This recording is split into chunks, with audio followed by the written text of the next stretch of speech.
Pinangunahan naman ni Monsignor Paul Quizon at Father Manuel Gonzaga ang pagbasbas sa bahay pangarap na maging opisyal na tahanan ni Pangulong Rodrigo Duterte kapag siya ay nasa Maynila.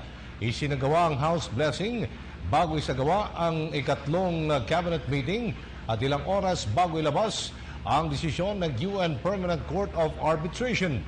Dumunod dito sina Special Assistant to the President Secretary Bongo, Presidential Security Group o PSG Commander Rolando Bautista at ilang pang opisyal ng palasyo. Makikita naman sa larawan na nakasuot ng bedroom slippers o nakatsinelas ang Pangulo na nagpapakitang at home ang Pangulo sa bago nitong tirahan sa loob ng Malacanang Complex. Si Pangulong Duterte ang pangalawang Pangulo ng bansa na ginawang official residence ang bahay pangarap kasunod ni dating Pangulong Noynoy Aquino. Hi, ako po si Aljo Bendijo. Subscribe na sa PTV YouTube channel. I-click lang ang subscribe button.